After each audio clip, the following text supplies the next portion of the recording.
मिलकर भी मना करा था ना, ठीक। क्या था ना मैं इस पे पूरा जवाब देना चाहूंगा। देखिए, बीजेपी ने मुद्दा उठाया, वाइस चांसलर से मुलाकात हुई, वाइस चांसलर ने कहा ठीक है हम कोशिश करेंगे।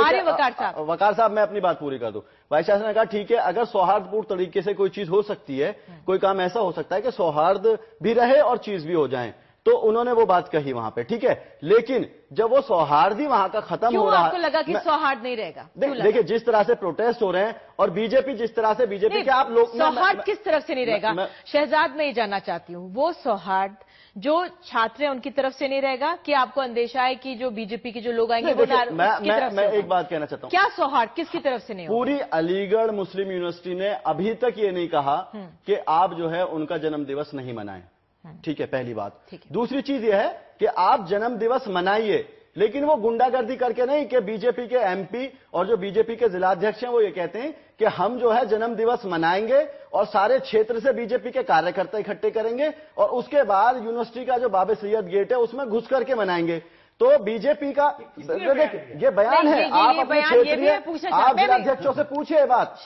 मेरा अपना कहना यह है कि आप बीजेपी अगर सबका साथ सबका विकास की बात करती है और सौहार्द की बात करती है, तो क्यों बीजेपी ने अपने जिलाध्यक्ष को अभी तक नहीं हटाया? क्यों बीजेपी ने अपने, क्या भाजपा ने अपने जो इनका दफ्तर दिल्ली में है, केंद्र का इनका दफ्तर है वो, या जितने भी जो क्षेत्रीय इनके दफ्तर हैं उन पे आज तक राजा महेंद्र प्रताप के नाम से एक मोमबत्ती भी जलाई? आज जो है जाटों को और मुसलमानों को लड़ाने के लिए आप राजा महेंद्र प्रताप को लेकर के आ रहे हैं, तो आखिर कब तक इस तरह की राजनीति करेंगे आप लोग? उनको सम्मान मिलता है, ऐसा कुछ नहीं कि उनको सम्मान नहीं मिल रहा। अलीगढ़ मुस्लिम यूनिवर्सिटी की लाइब्रेरी में उनके नाम से एक सेक्शन भी बना हुआ है बाकायदा।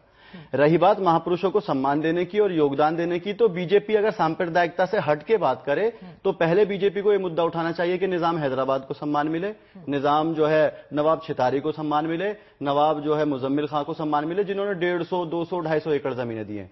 तो तीसरी बात, अगर बीजेपी सम्मान की बात करती है तो पहले सम्मान अपनी पार्टी में आप देखिए, जो हिंदुस्तान के प्रधानमंत्री हैं और उनकी जो बीवी हैं, पहले आप उन्हें सम्मान दिलाइए। मूल मुद्दों से बहस के बजाय कॉलेज पे जबरदस्ती कब्जा कर लेंगे? नहीं, आप किसी के कॉलेज पे जबरदस्ती कब्जा कर लेंगे? एक मिनट, आपको लोगों ने वोट कराने के लिए दिया है या आपको वोट इसलिए दिया गया है कि आप किसी के कॉलेज में घुस जाएंगे? ठीक है वकार साहब, आपने नहीं बात बोली। हाँ बोलिए। कि मैं ये पूछना चाहता हूं बीजेपी, मैं स्वागत करता हूं चंद्र प्रताप का जो ख्यालात है उनका, कि उन्होंने बहुत अच्छी बात कही कि अगर किसी के जन्मदिन पे माहौल खराब होता है तो राजा जी कभी से भी इस आइडियोलॉजी के नहीं थे कि कहीं पे भी सौहार्द खराब हो। मैं इसका स्वागत करता हूं। दूसरी बात, जब राजा जी के वंशज नहीं चाहते कि किसी तरह से माहौल खराब हो और इस तरह से जन्मदिन मनाया जाए, वाइस चांसलर ने कहा कि अगर माहौल खराब नहीं होगा तो हम मना लेंगे, लेकिन अब ऐसा लग रहा है कि माहौल खराब हो सकता है, भले ही दो पार्टियों के बीच हो या स्टूडेंट की और बीजेपी के बीच हो।